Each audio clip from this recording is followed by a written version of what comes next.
Amin, amin. Silakan saudara salam tangan sebelum saudara duduk. Pada yang di kiri dan yang di kanan, selamat Valentine, selamat Chinese New Year.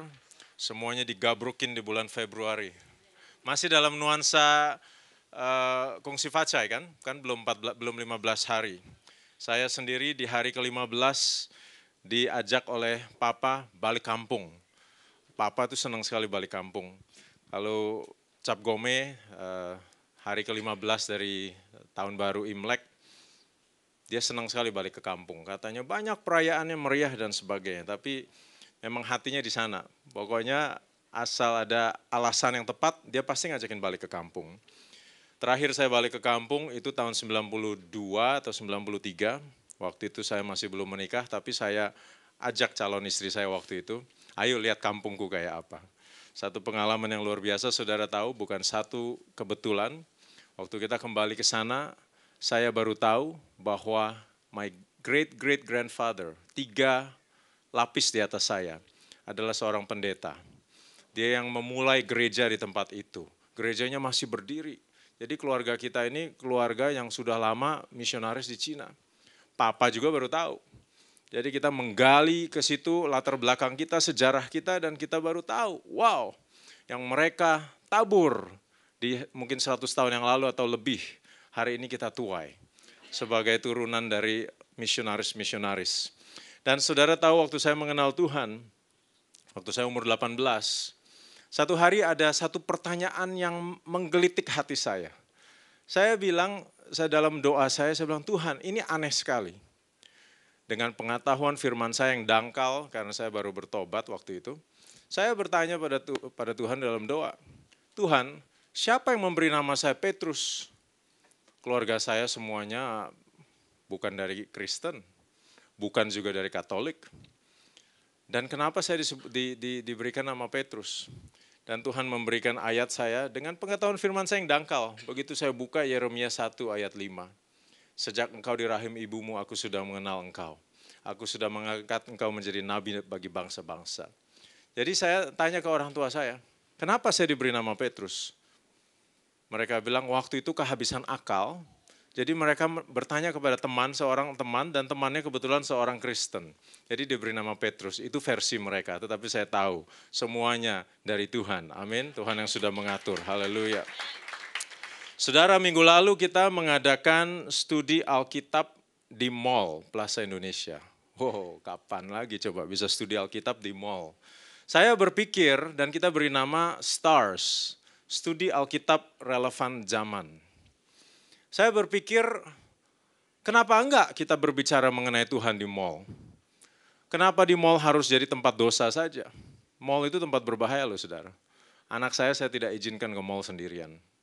Karena mall itu, wah, tempat rendezvous, tempat janjian, tempat melirik-ngelirik, ya, gosip, apalagi sambil ngopi di Starbucks. Istri saya pernah duduk-duduk di coffee shop kegemaran kami di Segafredo, Plaza Indonesia. Nggak lama ada pelayan itu memberikan note kecil, mau kenalan dong ini HP saya. Laki-lakinya di pojok sana. Bukan hal yang aneh saudara, setelah saya tanya-tanya rupanya umum begitu. Nulis-nulis note, minta BB PIN-nya dong, jadi belum kenalan tapi BB PIN-nya sudah di-invite, sudah diterima, ngobrol. Kalau cocok baru nanti kenalan. Jadi di mall kalau mau berdosa hari-hari ini, nggak usah nyari ke tempat yang gelap. Tempat yang terang benderang seperti mall pun bisa didapati dosa. Bahkan dosa yang ngejar-ngejar kita saudara. Jadi saya berpikir kenapa tidak ada satu kebiasaan, saya refleksi pada diri saya sendiri, kalau janjian urusan bisnis, makan siang di mana ya? Paling enak mall, makanannya banyak. Ya kan, semua kita punya mall kegemarannya. Ada yang di Plaza Indonesia, ada yang di Plaza Senayan. Perhatikanlah, nggak jauh-jauh. Pasti 1-2 mall aja yang menjadi kegemarannya. Saya di Plaza Indonesia. Setelah janji makan jam 12, selesai jam 2, 2.30, tanggung macet kan Jakarta. Janjiannya disambung dengan yang berikut. Jam 3.30 ya, Starbucks. Oh jamnya ngopi lagi, pas. Ngobrol, daripada di hotel harganya double, mendingan di Starbucks. satu kopi yang sama, bahkan mungkin lebih enak. Duduklah di Starbucks. Maka itu saudara kalau ke Starbucks, saudara lihat laptop dibuka, peta dibuka, wah pasti ngomongin tambang emas di mana gitu ya. Peta dibuka gede-gede, laptop dibuka, presentasi dan sebagainya. Selesai jam 4.30, jam 5, lihat keluar, wah macet, hujan lebat. Tanggung kan? Ke bawah supermarket, beli roti, beli susu untuk anak di rumah, janjian sama istrinya, makan malam deh sekalian macet.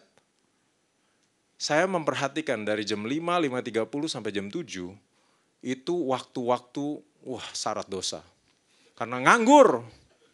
Jadi saya punya ide, hey kita kumpulin yang tanggung-tanggung nih, yang nyangkut karena macet, untuk membicarakan Tuhan. Dan kemarin itu perdana kita ngumpul, luar biasa responnya, 13-14 orang yang hadir. Pertemuan pertama, Stars at Starbucks. Studi Alkitab relevan zaman di Starbucks. Starbucksnya cuma konsepnya aja, karena rupanya di Starbucksnya nggak mungkin kita bisa bicara mengenai Tuhan di dalam Starbucks, ramenya bukan main. Kita pilih satu tempat yang agak sepi, kita membicarakan mengenai perselingkuhan. Coba berapa serunya jam 5 sore bicara mengenai perselingkuhan. Ramai sekali, luar biasa. Ayatnya, visi saya ini, Kisah Para Rasul ayat 20, pasal 20 ayat 20, coba ditampilkan. Saya harus selesai jam 12, jadi kita agak cepat dikit, tolong dibantu ya multimedia. Kisah Rasul 20 ayat 20.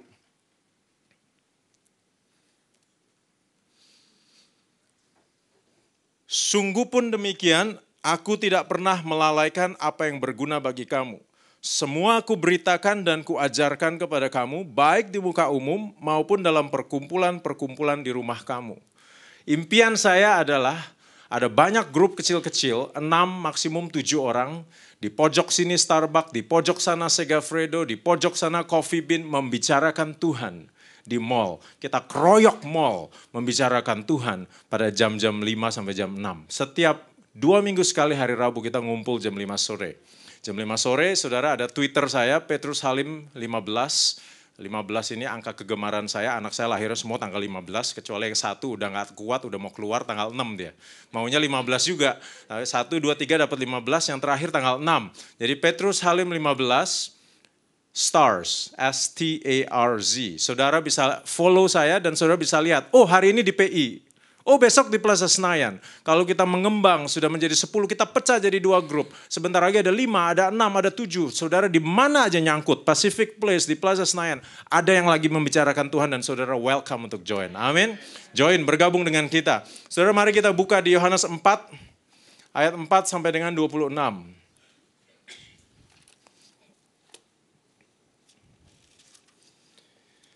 Yohanes 4 kita baca bergiliran. Yohanes 4 ayat 4 sampai dengan 26. Saya baca 4, saudara baca yang ganjil dan seterusnya. Yohanes 4 ayat yang keempat.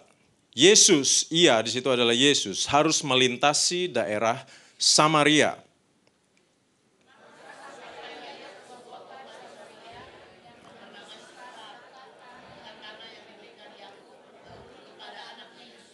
Di situ terdapat sumur Yakub. Yesus sangat letih oleh perjalanan, karena itu ia duduk di pinggir sumur itu. Hari kira-kira pukul 12.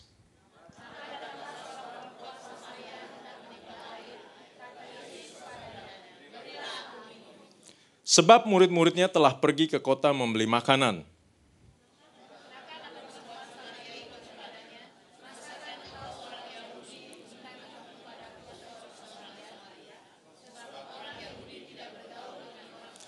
Jawab Yesus kepadanya, jikalau engkau tahu tentang karunia Allah dan siapakah dia yang berkata kepadamu, berilah aku minum, niscaya engkau telah meminta kepadanya dan ia telah memberikan kepadamu air hidup.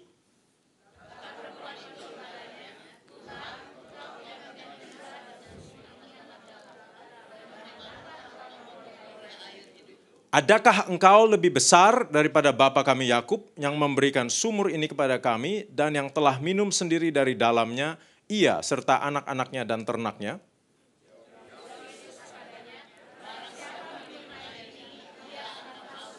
Tetapi barang siapa minum air yang akan kuberikan kepadanya, ia tidak akan haus untuk selama-lamanya. Sebaliknya air yang akan kuberikan kepadanya akan menjadi mata air di dalam dirinya, yang terus-menerus memancar sampai kepada hidup yang kekal.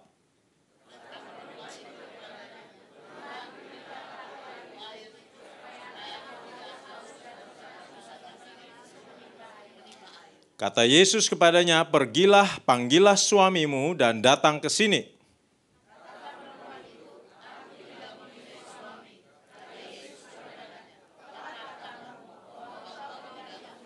Sebab engkau sudah mempunyai 5 suami dan yang ada sekarang padamu bukanlah suamimu. Dalam hal ini engkau berkata benar.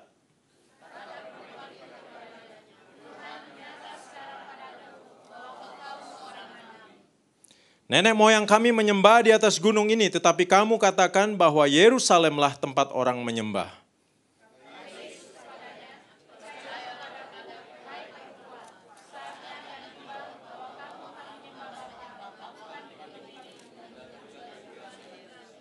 Kamu menyembah apa yang tidak kamu kenal, kami menyembah apa yang kami kenal, sebab keselamatan datang dari bangsa Yahudi.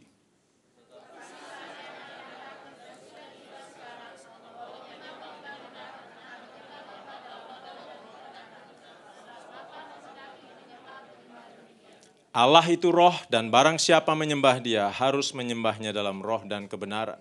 Saudara, dalam konteks ini yang tadi kita baca, sedikit background. Yang namanya Israel, air itu seperti emas.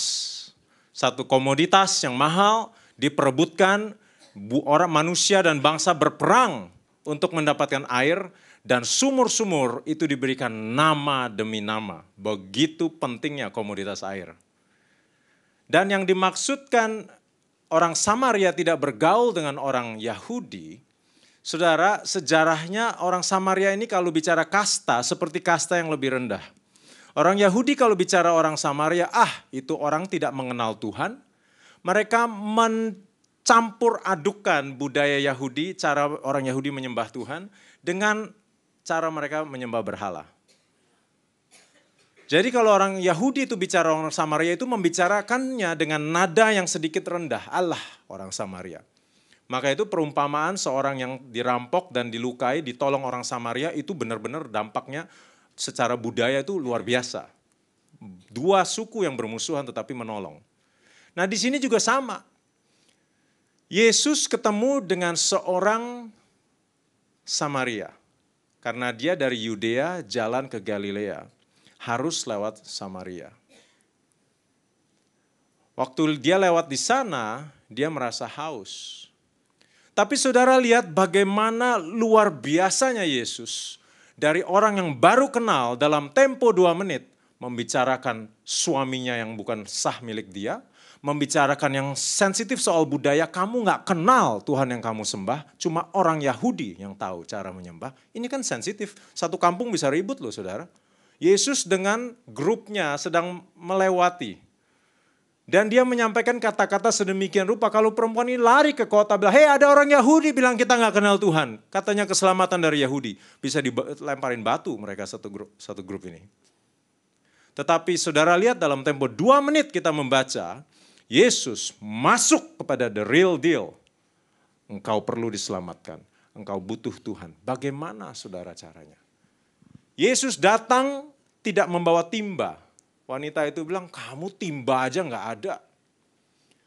Duduk di sumur yang adalah komoditas mahal di tempat gurun pasir itu, minta minum dong. Ngomong sama seorang yang secara budaya tidak bergaul, minta dilayani air. Luar biasa bukan? Begitu banyak perbedaan. Tetapi Yesus bisa masuk the real deal in just 2 minutes. Ada satu lagi, waktu saya merenungkan saudara, kenapa perempuan ini menimba air jam 12 siang? Alkitab mengatakan tengah hari. Di tempat yang panas seperti Israel, biasanya mereka menimba air pagi atau sore. Tapi wanita ini datang sendirian di tengah hari. Dan kebiasaan mereka, kalau ngumpul di sumur, itu waktunya tempat seperti alun-alun kota, ngobrol. Itu tempat berinteraksi. Komunitas ngumpul di sana. Tetapi wanita ini seorang diri jam 12 siang hari. Kenapa? Karena dia orang berdosa. Tidak ada yang mau ngomong sama dia. Yesus seorang guru bicara sama dia. Bagaimana kita bisa seperti Yesus seperti ini? Bagaimana kekristenan saudara dan saya? Apakah kekristenan saudara dan saya relevan terhadap orang-orang di sekeliling kita? Does it matter? Atau orang tetangga saudara atau teman bisnis dan rekan bisnis, it doesn't matter, he's a Christian but he's just like me. Dia Kristen tetapi perilakunya persis sama saya, bahkan lebih lagi, tanduknya lebih panjang dari saya. Apakah kekristenan saudara relevan? Yesus di pinggir sumur ngomong sama perempuan ini soal air. Relevan sekali. Perempuan ini tertarik waktu dia bilang air hidup. Maksudnya apa air hidup? Di Israel cuma ada satu danau, yaitu Danau Galilea. Yang hidup artinya ngalir. Lain dari itu nggak ada air hidup. Semua adanya sumur. Jadi waktu dibilang, aku punya air hidup, kamu minum dan tidak pernah akan haus lagi. Wanita ini tertarik. Kalau di sumur, ngomong air dong. Sumur saudara apa? Bisnis, saudara seorang businessman, itu sumurmu. Anda seorang ibu rumah tangga, itu sumurmu. Kalau orang datang ke sumur saudara, saudara ngomong soal sumur dong, soal air. Dia datang ke tempat usaha, ngomong soal bisnis, bisnis yang diberkati oleh Tuhan. Mereka datang ke rumahmu, mereka melihat anak-anakmu takut akan Tuhan. Tumbuh besar menjadi orang yang benar-benar cinta Tuhan, jalannya benar. Orang Kristen, sad to say, hari-hari ini banyak sekali yang tidak relevan. Sehingga masyarakat mengatakan, apa dia Kristen? Emang gue pikirin. Tidak berdampak, tidak ada manfaat bagi masyarakat, tidak dirasakan kekristenannya, keasinannya, terangnya, tidak terasa sama sekali.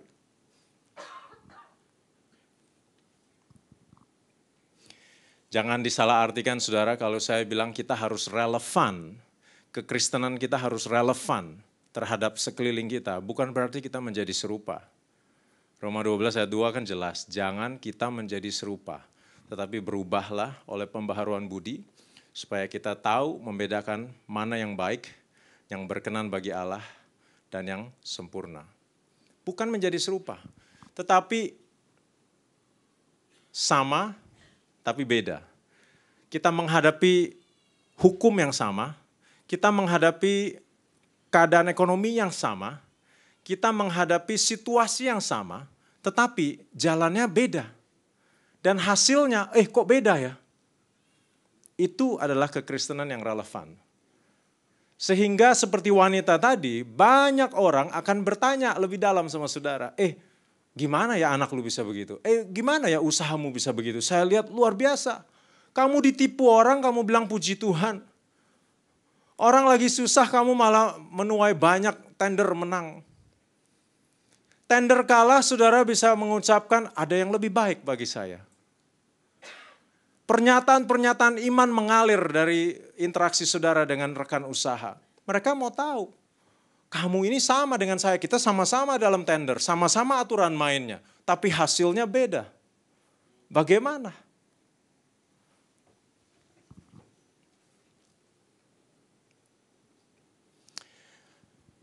Ada beberapa hal, saudara. Yang pertama-tama, kita sebagai orang Kristen, kita harus punya kinerja yang baik. Saudara tahu orang yang tidak percaya Tuhan sekalipun, orang berdosa sekalipun, mereka mengerti berkinerja. Jadi kalau orang Kristen punya kinerja yang baik, itu belum bonus, belum apa-apa, mereka juga bisa berkinerja. Tetapi as a starting point, orang Kristen harus ngerti bagaimana cara berkinerja. Full-timer di gereja. Seringkali kan mentalitasnya adalah ini yang sisa-sisa. Yang jago semua udah di sekuler, udah digaji paling besar, pinter-pinter. Lah terus full-timernya dapatnya yang sisa-sisa. Yang kemampuannya kurang, serba ada semuanya oleh karena kasih karunia. Mengasihi, kita berikan mereka ruang gerak sedikitlah, kasihan. Ya kapan majunya gereja? Tapi Anda di full timer harus mengerti cara berkinerja. Harus mengerti bagaimana melayani dengan baik. Masa menjalankan gereja 300 orang kita ini nggak bisa lebih baik dari hotel yang melayani orang ribuan? Harus bisa. Asal dipikirkan, dibicarakan, direncanakan. Kita harus bisa berkinerja. Pertama-tama kalau saudara berkinerja, baru orang berdosa itu mau lihat. Hebat lu ya, gue pengen tahu nih apa dalamnya. Tetapi kalau kita tidak berkinerja, bagaimana kekristenan kita bisa relevan? Kalau bicara mengenai kinerja, Matius 25 ayat 21 ini kata kunci bagi saya. Saya share pengalaman saya. Matius 25 ayat 21 ini kata kunci kalau bicara mengenai kinerja. Bisa di flash? Kata tuannya itu kepadanya, baik sekali perbuatanmu itu, hai hambaku yang baik dan setia. Engkau telah setia dalam perkara kecil, aku akan memberikan kepadamu tanggung jawab dalam perkara yang besar. Setia dalam hal yang kecil. Di dalam Tuhan, saudara, jangan memandang rendah permulaan yang kecil. Di dalam Tuhan. Jangan pernah memandang rendah permulaan yang kecil. Karena Tuhan kita Tuhan yang besar. Yang penting saudara setia melakukannya, Tuhan akan buat besar. Ada satu kesaksian, tahun 98 setelah Krismon, lalu krisis sosial, lalu ada rusuh dan sebagainya. Saya dan sekelompok teman bertiga, kita memutuskan untuk memulai satu usaha. Lagi krisis banget, 98 ya, 98 bukan 2008, 98. Kita memulai merintis satu usaha, memasarkan oli. Saudara tahu oli di Indonesia Pertamina ini monopoli. Dan Pertamina punya harga subsidi pula.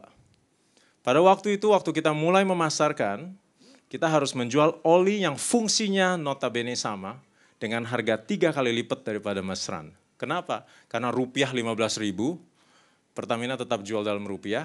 To begin with, kita dalam dolar pun sudah lebih mahal. Dalam dolarnya harga kita sudah lebih mahal. Dikalikan 15.000, 3 kali lipat lebih mahal. Wah, saya bilang gimana bisa jualan 3 kali lipat lebih mahal. Saya dan 3 orang teman. Yang satu pelayan Tuhan seperti saya. Waktu kita panggil dia, kamu join kita mau enggak? Join kita, kamu bantu sebagai direktur. Dia cuma permintaannya cuma satu. Dia bilang, Pet, I feel anytime Tuhan akan panggil gue jadi full timer. Jadi syaratnya cuma satu nih Pit, gue bantu, tapi kalau Tuhan panggil lu gak boleh stop. Oh gak akan, aku gak berani stop kau. So kita mulai saudara, jualan barang yang harganya 3 kali lipat dengan modal yang secukupnya. Kecil sekali modalnya, 100 juta rupiah. Jangan pernah memandang rendah permulaan yang kecil. Kalau saudara setia, hari ini perusahaan itu adalah distributor oli terbesar bagi Shell di seluruh Indonesia. 100 juta rupiah. Karena setia. Kita layani dengan jujur, ya kita layani dengan setia. 1, 2 pelanggannya itu bisa dihitung kalau meeting, siapa yang beli hari ini? 4L, lu lagi, lu lagi. Dia lagi. Pelanggannya ini 1, 2. Dengan modal yang kecil, tetapi setia sekali. Dan saudara tahu partner saya itu benar-benar dalam tempo 6 bulan, Pet, gue udah dipanggil jadi pendeta. Alah, baru 6 bulan sudah jadi pendeta. Kita kosong lagi, kita rombak lagi, gimana caranya? Tapi saudara kita setia.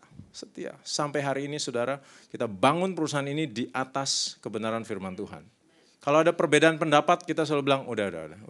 Kita jangan ribut. Tuhan memerintahkan berkat di mana ada damai sejahtera. I'm serious, that's what we do. Stop. Udah lu gak usah ngomong hak lu, gue gak usah ngomong hak gue. Ya, Tuhan yang memberkati kalau kita damai. Apa sih bedanya $1 sini, $1 gue atau $1 lu? Udahlah, Tuhan berkati $5, bagilah situ.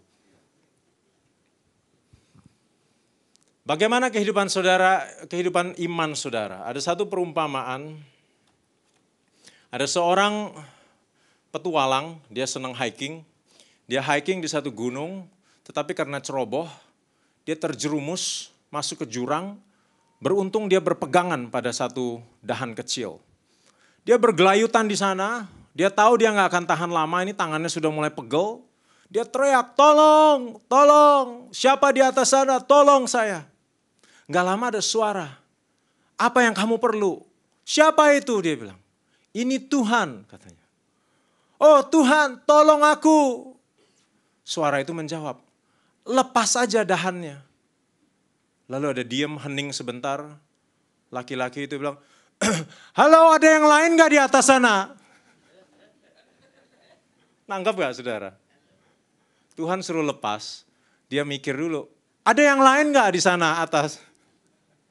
Bagaimana kehidupan saudara, kehidupan iman saudara? Apakah kehidupan iman saudara seperti demikian? Atau surrender full sama Tuhan Yesus? Pak Iwan yang tugasin saya khotbah, yuk bantu saya sini, jangan berdiri di belakang. Nah, Pak Iwan ini bantuin khotbah. Kapan Pak Iwan gantian di atas sini? Kalau di bawah panggung ngomongnya banyak kan, nggak berhenti kan? Tapi kalau di atas panggung sedikit sekali ngomongnya. Ini, ada satu perumpamaan. Pak Iwan, kita kan sudah teman puluhan tahun ya. Ulang tahun kita juga bareng kan, 18 November bareng. Umurnya sama. Umurnya sama. Umur kita bedanya satu kebun binatang. Ngerti gak maksudnya? 12 tuh show-nya orang Chinese tuh dilewatin masih belum ketemu saya. Lu show apa? Lupa lagi. Hah? Serius? Kambing, monyet. Kambing udah lewat, kuda udah lewat, balik lagi kambing, masih belum ada Petrusnya. Lebih dari 12 tahun kita bedanya. Tapi jiwa dia lebih muda dari saya. Amin. Pak Iwan percaya sama saya ya? Percaya banget. Percaya ya? Saya mah gak mungkin dah nyakitin Pak Iwan ya. Dibohongin juga percaya. Dibohongin rela katanya. Ini kalau kurang bahan khotbah panggilnya Pak Iwan. 15 menit aja habis nih di atas panggung nih. Pak Iwan coba ngadep sana. Ngadep sana. Percaya sama saya ya? Saya minta saudara Pak Iwan merebahkan diri ke belakang. Percaya deh, saya tangkep. Saya tangkep. Serius? Ya ini kalau keburu pegang mic soalnya. Coba Pak Iwan ngadep situ. Rebahkan diri. Serius nih? Coba lagi sekali. Percaya aja deh, percaya deh. Makasih Pak Iwan, itu jangan jauh-jauh, masih ada lagi satu. Memang gue doang yang harus kerja hari ini. Saudara, ini yang udah kenal 20 tahun. Disuruh rebah aja, kakinya nahan terus. Yang ini keluar terus nih.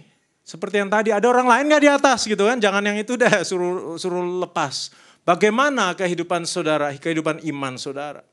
Setiap ada hal yang kecil, jangan pernah memandang rendah permulaan yang kecil di dalam Tuhan. Setia dalam hal-hal yang kecil. Percaya penuh sama Tuhan. Tidak ada yang Tuhan, tidak pernah saya mengalami Tuhan mengecewakan. Amin. Yang pertama itu saudara, kita harus berkinerja. Bagaimana kita berkinerja? Setialah dalam hal yang kecil. Yang kedua, kalau dia sudah lihat, wah orang ini berkinerja, dia mau tahu lebih dalam. Dia mau tahu how, bagaimana orang ini melakukannya. The end does not justify the means. Peribahasa itu ya. Hasil akhirnya tidak membenarkan caranya. Itu value-value dunia. Itu nilai-nilai dunia. Hasil akhirnya yang penting. Caranya gimana? Nggak masalah. Makan kiri, makan kanan, cipuak sini, cipuak situ. Yang penting hasilnya, Bo. No, itu nilai dunia. Tetapi dalam Tuhan, sebaliknya saudara. Ya, caranya yang penting. Hasilnya otomatis. Amin. Nah, Mazmur 1 ayat 1 sampai 3. Mazmur 1 ayat 1 sampai 3. Bu Loce hafal, nggak usah Bu Loce ini sering kita baca. Mazmur 1 ayat 1 sampai dengan 3. Sama-sama ya kita baca, tidak panjang kok. 1, 2, 3. Berbahagialah orang yang tidak berjalan menurut nasihat orang fasik, tidak berdiri di jalan orang berdosa, dan yang tidak duduk dalam kumpulan pencemooh. Tetapi yang kesukaannya ialah Taurat Tuhan, dan yang merenungkan Taurat itu siang dan malam. Ia seperti pohon yang ditanam di tepi aliran air, yang menghasilkan buahnya pada musimnya, dan yang tidak layu daunnya, apa saja yang diperbuatnya berhasil. Amin. Saudara, waktu mereka mau kenal lebih dalam, mereka akan melihat bagaimana Anda melakukannya. Saudara, kalau kita lihat di sini, orang ini siang dan malam kerjanya merenungkan firman Tuhan. Apa enggak kerja dia ya? Kalau bicara merenungkan, itu ada arti yang spesial bagi saya. Karena saya dari muda belajar merenungkan, tetapi merenungkan yang salah. Saya ini rocker, saudara. Rocker, nggak bisa bayangin, rocker. Saya demen sekali merenungkan itu lirik-lirik lagu. Bunuh ayahmu, tembak mami ibumu gitu kan. Pemerkosaan, semua ada di situ, saudara. Waktu saya muda, umur 16, 17, sampai-sampai lagu-lagu itu dilarang dari edaran karena terlalu kasar. Jadi kalau bicara merenungkan, saya ngerti banget. Tetapi orang ini bukannya orang nggak ada kerjaan, saudara. Yang dimaksud dengan merenungkan firman Tuhan siang dan malam bukan berarti Anda mengurung dirimu di rumah, nggak peduli apa yang di kantor, renungkan firman, no. Tetapi saya percaya maksudnya adalah jalannya, cara dia. Berbahagialah orang yang tidak berjalan menurut nasihat orang fasik. Ini berbicara mengenai jalannya. Dia ke kantor pagi, dia dalam rapat menghadapi masalah, cara berpikirnya, cara pengambilan keputusan, cara dia bernegosiasi, ada dispute, ada keributan, cara dia menyelesaikannya. Siang dan malam yang dia lakukan semuanya berdasarkan firman Tuhan. Dia merenungkan firman Tuhan. Jadi kalau orang itu pengen tahu bagaimana caranya, dia akan mendapatkan waktu dia masuk lebih dalam memperhatikan kehidupan kita, dia akan melihat semua jalan dia dipimpin oleh firman Tuhan. Saudara, firman Tuhan bagi saya adalah satu senjata rahasia yang saya hargai dan saya gunakan setiap masa di dalam pekerjaan saya untuk memberikan kemenangan bagi saya dalam saingan usaha. I kid you not. Saya tidak bercanda. Setiap keputusan apapun saya balik dulu ke sini. Saya balik lagi ke sini. Memang ini sulit. Namanya manusia, kita punya refleks selalu memikirkan yang karnal, yang daging, yang bisa dianalisa dan yang bisa dipegang. Ada satu ilustrasi, saudara. Ada seorang muda, pemeran aktor, yang baru mulai, yang ingin mencari satu terobosan. Karena nggak dapat peran. Jadi dia mencari satu terobosan. Satu hari ditelepon oleh agen, ada peranan kecil nih untuk kamu. Jalani aja ya supaya namamu dikenal. Pelan-pelan jadi besar. Boleh. Apa perananku? Gampang sekali katanya.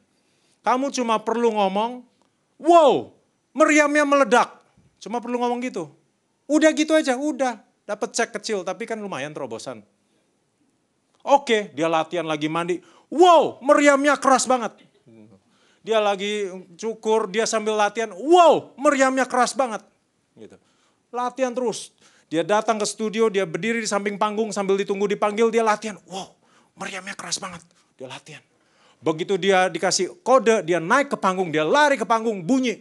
Dar, dia bilang, apa tuh?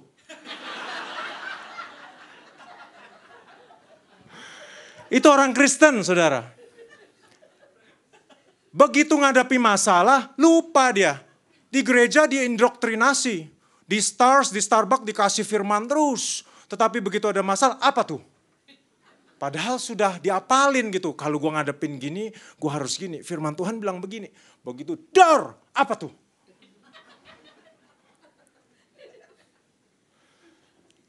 Saudara, ini perlu dilatih. Perlu dilatih, Kolose 2 ayat 3, perlu dilatih. Bagaimana refleks saudara seperti Ibu Mia, nggak ada di sini Ibu Mia. Ibu Mia refleksnya bisa nangkis gini dari kaki, dari begini, itu latihannya, Bo. Kalau saudara mau refleksnya begitu, dar, dalam Tuhan hanya yang terbaik bagiku. Itu refleksnya, itu gimana? Latihan. Kalau nggak pernah dilatih, imannya, firman nggak pernah dilakukan, nggak pernah bisa. Kolose 2 ayat 3 mana? Sebab di dalam dialah tersembunyi segala harta hikmat dan pengetahuan. Ini kunci sukses saya. Ini yang saya pegang rahasia tapi saya bagikan sama saudara seiman. Kalau dalam rapat meeting mereka menyampaikan hal-hal yang sulit. Saya merenung sebentar. Ini jawabannya. Ini dari firman Tuhan semuanya. Tidak jarang weekend saya itu saya hutang jawaban sama manajemen. Weekend ini saya ngutang nih sama manajemen. Hari Jumat ditelepon, Pak masalah begini, gini. Oke, kendalanya apa ini? Kalau begini apa hasilnya? Kalau gitu gimana? Oke. Hak kita apa? Hak hukum kita gini. Oke. Nanti ya saya merenung dulu. Anak buah saya udah tahu. Sabtu Minggu saya merenung, saya berdoa, Tuhan ini harus gimana. Masalah simple. Masalah orang nggak bayar Pak, gugat atau enggak. Tapi customer-nya gede banget. Digugat nggak Pak? Kalau digugat putus urusan. Nah hal-hal kayak gini loh saudara. Kita dalam bisnis itu, aduh, itu jalan bisa salah sedikit aja, keputusannya hasilnya bisa uang gede. Benar atau enggak? Customer gede, lagi susah, nggak mau bayar. Nggak mau bayar, gayanya koboi lagi gitu. Gugat aja katanya gitu. Coba. Kalau kita kepancing emosi kan, kita harus merenung dulu. Nanti Tuhan kasih jalan. Saya ngutang nih, Senin saya harus jawab. Saya balik ke firman Tuhan. Itu harus dilatih. Tetapi firman Tuhan bilang rahasia hikmat dan pengetahuan ada pada Tuhan. Amin. Saudara tahu saya pernah saksikan tahun 97 waktu rupiah melejit. Saya bisa beli asuransi. Sehingga setiap $1 saya bisa beli di harga 2.600 dipatok. Dipatok 2.600. Bagaimana saya bisa tahu? Pengetahuan dari Tuhan. Ada yang bilang kamu pinter Pit. Wah Pak Alex anak lu pinter banget kalau gue punya anak kayak lu gue udah kaya raya. Saya bilang Om bukan pinter, kalau pinter saya beli banyakan Om. Orang belinya cuma cukup aja gitu. Benar nggak saudara? Kalau pinter kita beli banyakan gak usah kerja. Saya beli cuma secukupnya, ada hutang sekian juta, ya saya beli dah dalam dolar segini. Jadi saya bisa ke bank anytime. Nih 2.600, sini $1. Padahal di luar 15.000. Pengetahuan dan rahasia hikmat ada pada Tuhan. Amin.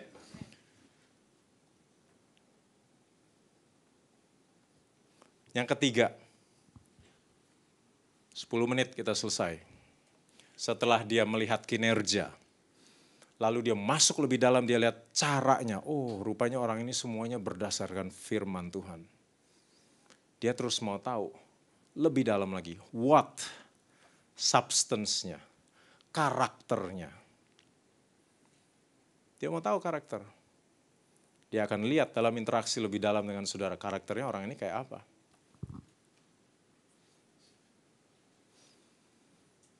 Ada satu ilustrasi.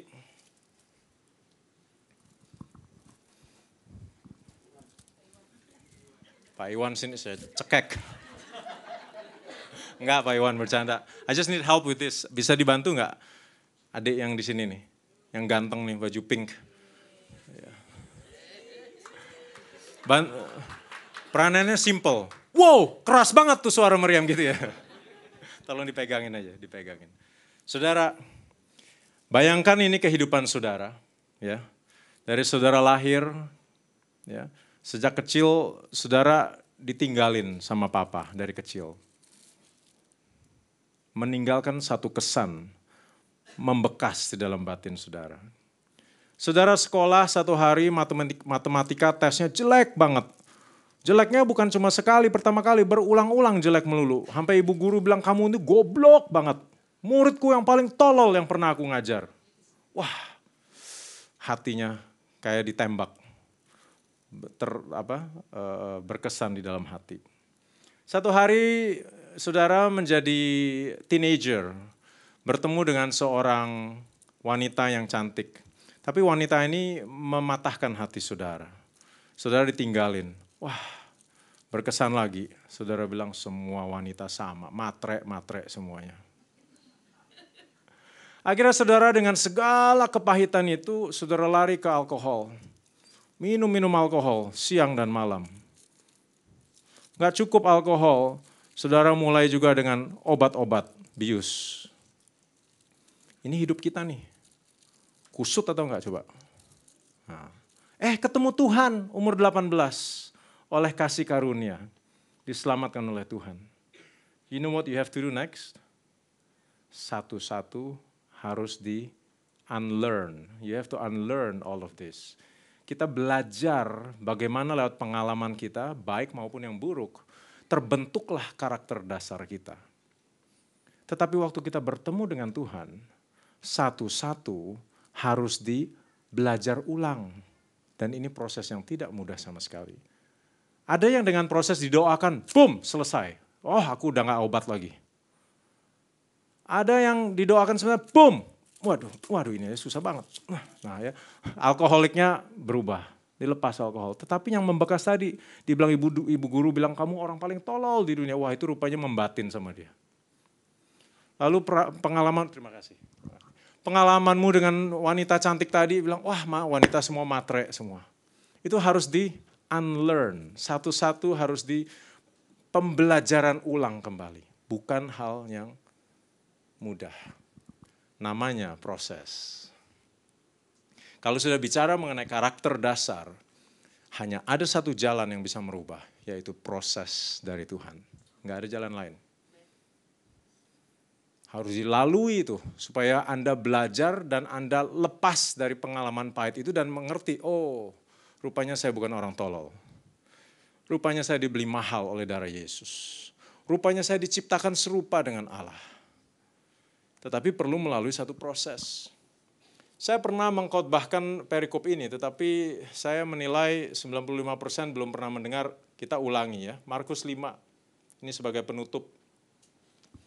Markus 5, ayat 20, bicara mengenai proses.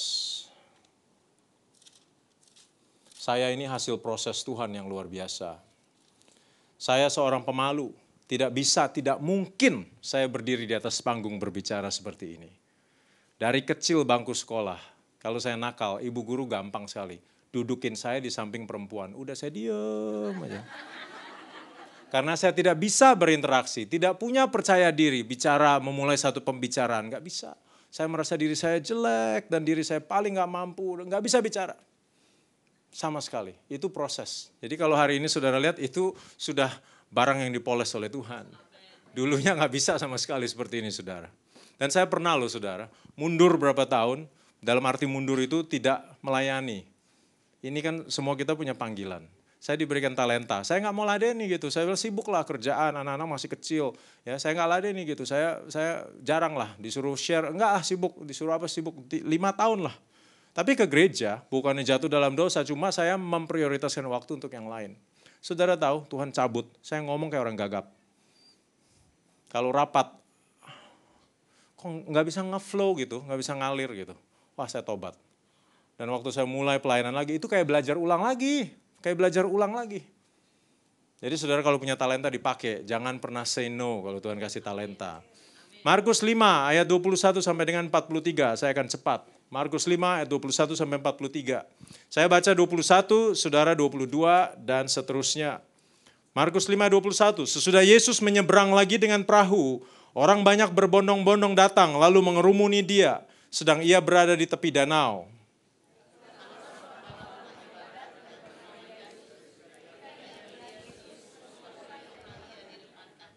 Dan memohon dengan sangat kepadanya, anakku perempuan sedang sakit, hampir mati, datanglah kiranya dan letakkanlah tanganmu atasnya supaya ia selamat dan tetap hidup.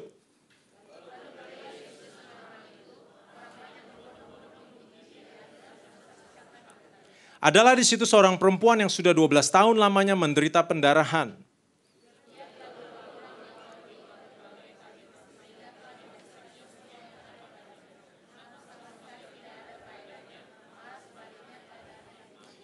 Dia sudah mendengar berita-berita tentang Yesus, maka di tengah-tengah orang banyak itu yang mendekati Yesus dari belakang dan menjamah jubahnya. Seketika itu juga berhentilah pendarahannya dan ia merasa bahwa badannya sudah sembuh dari penyakitnya.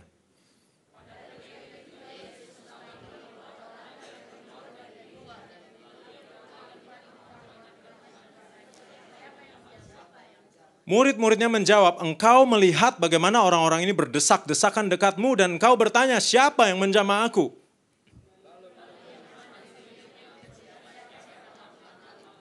Perempuan itu yang menjadi takut dan gemetar ketika mengetahui apa yang telah terjadi atas dirinya tampil dan tersungkur di depan Yesus dan dengan tulus memberitahukan segala sesuatu kepadanya.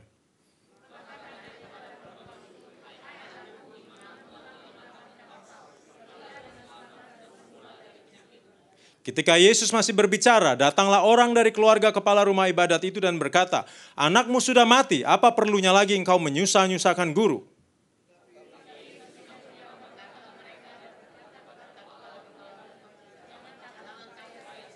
Kita boleh berhenti di sana karena waktu.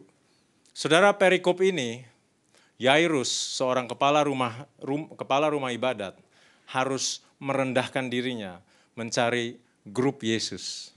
Saya bilang grup Yesus karena pada waktu itu Yesus dan kelompoknya disebut grup okultisme. Iya atau iya? Itu disebut grup okultisme. Ini ngaco nih orang nih, dia bilang dia dari Tuhan, dia bilang dia Mesias. Ini orang gila nih. Tetapi seorang kepala rumah ibadat karena tidak ada pilihan. Dia harus datang mencari Yesus yang di sono sini nyembuhin orang. Setelah Yesus mengiyakan, aku ke rumahmu, I can imagine untuk dia ini satu hari yang berbahagia. Yesus mau datang ke rumahnya. Yesus yang tersohor dari jauh saja berucap, orang bisa sembuh. Tapi ini mau datang ke rumahnya. Tetapi apa yang terjadi di dalam perjalanannya, Yairus bersama Yesus dan murid-muridnya, orang banyak sekali. Alkitab memang hanya menceritakan wanita yang pendarahan disembuhkan, tetapi saya yakin banyak sekali. Ada yang buta, oh dalam nama Yesus sembuh. Ada yang tuli, diolesin, ditumpangi tangan, sembuh. Sambil disembuhkan orangnya bercerita, bersaksi kepada Yesus. Iya kan? Maka itu jalannya pelan sekali. Yairus di samping mungkin, keburu mati anak gua. Keburu mati anak gua. Ayo dong. Lalu firman Tuhan mengatakan, wanita itu dengan tulus menceritakan kepada Yesus. Wah, dia cerita bagaimana dia bangkrut, 12 tahun nyari-nyari tabib ke sini. Yairus bilang, mati dah anak gua dah. Yesus sudah lupa kali sama aku. Saudara tahu apa yang Yesus sedang kerjakan? Yesus sedang memproses Yairus. Lewat kejadian ini, Yesus sedang memproses Yairus. Kalau mau punya karakter yang kuat dalam Tuhan, pasti saudara diproses. Nggak ada yang luput dari proses. Hari itu harinya Yairus. Yairus pikir Tuhan Yesus otaknya udah di mana gitu, udah sibuk dengan yang lain. Tetapi padahal Tuhan Yesus memperhatikan Yairus. Kenapa? Yairus mengharapkan anaknya disembuhkan. Padahal Yesus punya agenda. Hari ini gue mau bangkitin orang mati, bukan mau sembuhin orang sakit. Did you get that? Kita berpikir, aku perlu kesembuhan dari Tuhan. Tuhan Yesus berpikir, kamu perlu kebangkitan dari yang mati. Tetapi sebelum kamu lihat orang mati bangkit, lihat dulu yang pendarahan berhenti. Lihat dulu yang tuli mendengar. Lihat dulu yang buta melihat. Yesus sedang membangun imannya. Sedang memproses dia. Bukan lupa, bukan telat, tidak pernah terlelap penjaga kita. Amin. Pak Iwan, ini waktunya Pak Iwan. Come, Pak Iwan. Satu ilustrasi terakhir. Dan adik yang tadi, kita bertiga. Saudara, coba lihat di ayat yang tadi, ayat yang ke-35. Ketika Yesus masih berbicara dengan siapa? Dengan wanita itu. Wanita itu lagi dengan tulus menceritakan. Datanglah orang dari keluarga kepala rumah ibadat, yaitu dari rumah Yairus, dan dia berkata, anakmu sudah mati, apa perlunya lagi engkau menyusah-nyusahkan guru? Tetapi Yesus tidak menghiraukan perkataan mereka dan berkata kepada Yairus, jangan takut, percaya saja. Ini perumpamaan aja. Ini Yairus, coba geser bentar ya. Ini Yairus. Yairus hari ini mengharapkan anaknya disembuhkan oleh Tuhan Yesus. Ini wanita yang pendarahan. Yesus lagi ngobrol nih sama dia nih. Yesus lagi ngobrol, perempuan ini lagi menceritakan dengan tulus, ya kan? Lalu apa yang terjadi? Harusnya orang ketiga, tapi udah mulai sempit di sini ya. Ada orang ketiga datang, yaitu pembantu dari rumah Yairus. Dari belakang mungkin. Yairus, udahlah nggak usah repotin Tuhan. Anakmu sudah mati. Yesus lagi ngomong loh, Alkitab bilang Yesus sedang berbicara. Apa yang Yesus lakukan? Langsung dia berpaling. Yairus, percaya saja. Apakah Yesus lupa sama Yairus? Terima kasih. Udah. Ya, mau ambil alih? Apakah Yesus lupa sama Yairus? Saudara pikir Yesus lupa sama saudara?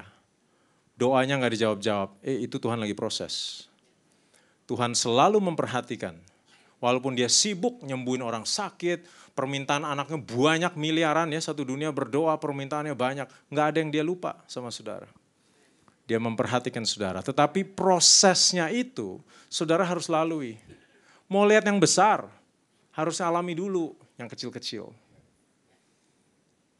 Inilah cara berpikir kita sama Tuhan tuh lain banget gitu. Kita berpikir mau disembuhkan, padahal Tuhan Yesus berpikir hari ini gue mau bangkitin orang mati. Ya terserah dia kan, dia mau gimana. Saudara, saya minta tim musik bantu saya.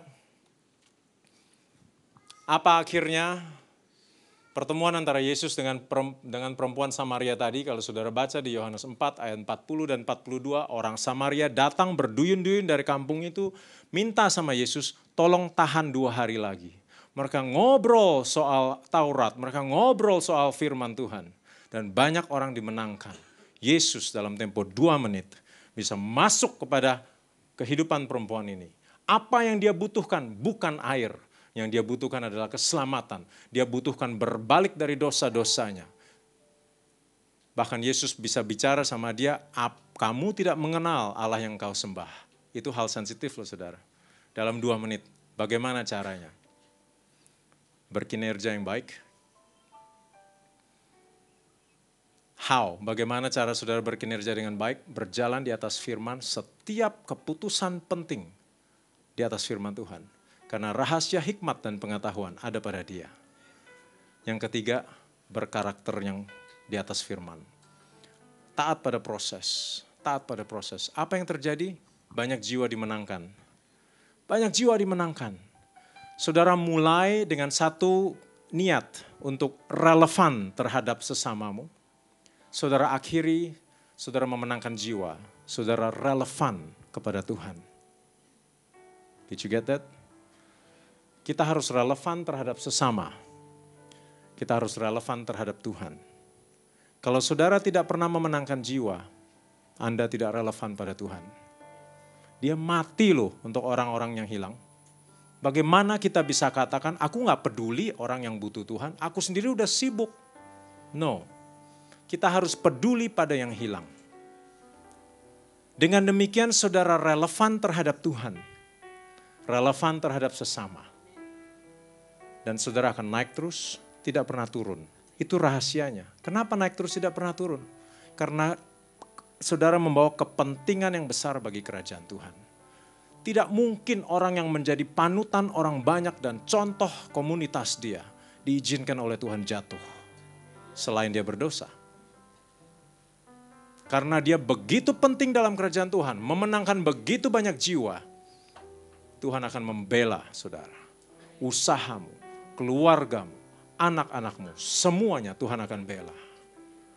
Maka Matius 5 ayat 15 dan 16 itu menjadi benar. Matius 5 ayat 15 dan 16. Bunyinya begini.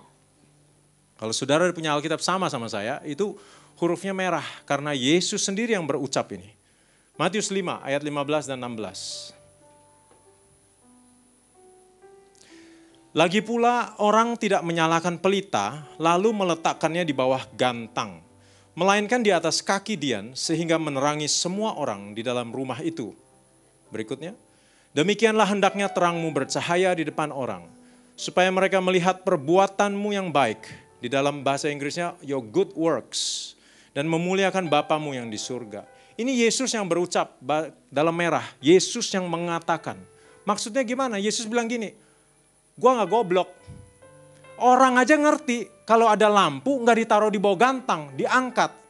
Supaya semua orang melihat dan menikmati dan diberkatinya. Apalagi saya. Kalau kamu relevan terhadap Tuhan, memenangkan banyak jiwa oleh kinerjamu, karaktermu, jalanmu di atas firman. Engkau relevan terhadap sesama. Engkau relevan terhadap Tuhan. Engkau memenangkan banyak jiwa dan berkinerja. Sudah barang pasti Tuhan yang promosi. Sudah barang pasti Tuhan akan naikkan. Dan tidak akan disembunyikan. Amin. Jangan pandang permulaan yang kecil saudara. Kalau hari ini Tuhan memberikan kepercayaan yang kecil kepada saudara, lakukanlah dengan setia. Tuhan akan mengangkat saudara selama saudara setia dalam hal yang kecil. Dan melakukannya di atas firman Tuhan. Haleluya. Mari kita bangkit berdiri, kita tutup dalam doa. Kau Bapa yang mengasihiku. Kuasa-Mu memulihkanku, hati yang baru Kau berikan, untukku dapat melihat rencana-Mu indah bagiku. Kau ada di setiap jalanku, hatiku haus dan lapar akan Engkau. Dengan segenap iman saudara nyanyikan, yeah. Kaulah segalanya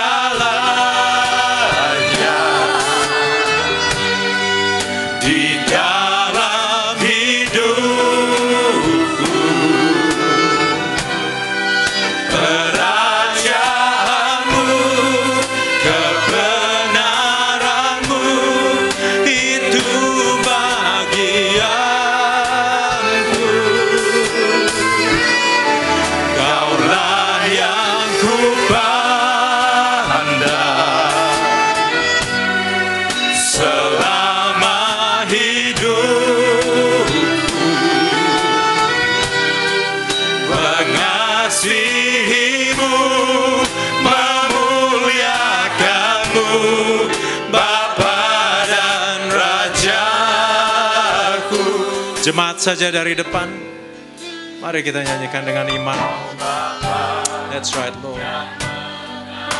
Hallelujah, hallelujah. Yes. Hallelujah.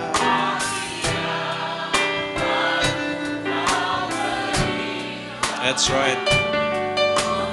That's right, God. Yang terbaik di dalam-Mu, Tuhan. Kita bersama-sama. Rencana-Mu indah bagiku. Kau ada di setiap jalanku. Hatiku haus dan lapar akan Engkau. Mari dengan tangan yang terangkat semua kita nyanyikan. Kaulah segalanya. Yes, yes, yes, Lord. Di dalam hidupku. Kerajaan-Mu, kebenaran-Mu, itu bagianku. Kaulah yang kupandang selama hidupku. Mengasihi-Mu, memuliakan-Mu, Bapa dan Rajaku. Kaulah segalanya, segalanya. Yeah, haleluya. Di dalam hidup, ya benar Tuhan. Kerajaan-Mu, kebenaran-Mu, itu bagianku. Kaulah yang kupandang selama hidupku.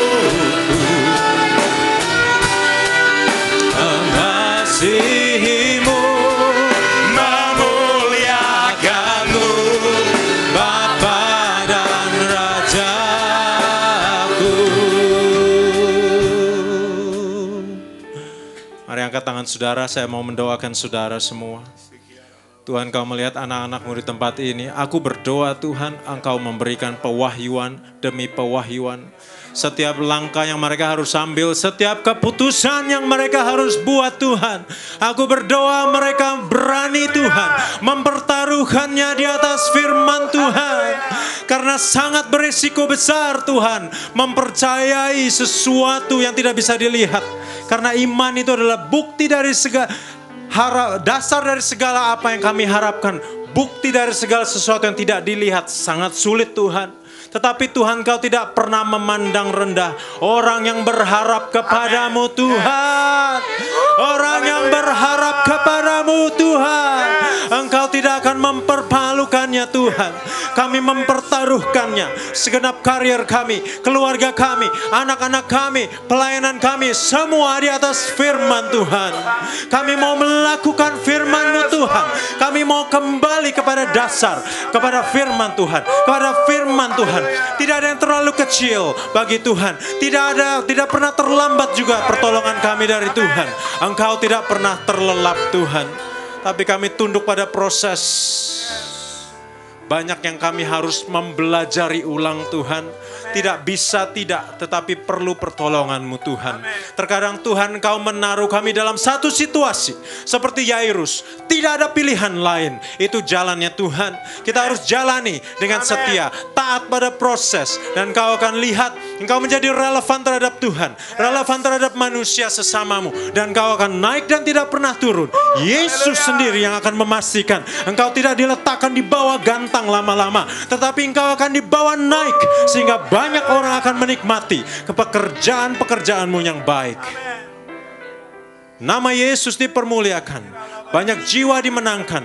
Urapi kami Tuhan untuk pelayanan kepada jiwa-jiwa yang hilang. Tidak bisa kami tidak peduli pada mereka. Engkau mati bagi mereka, bahkan kami dulu sama dengan mereka. Pakai pekerjaan kami, keluarga kami.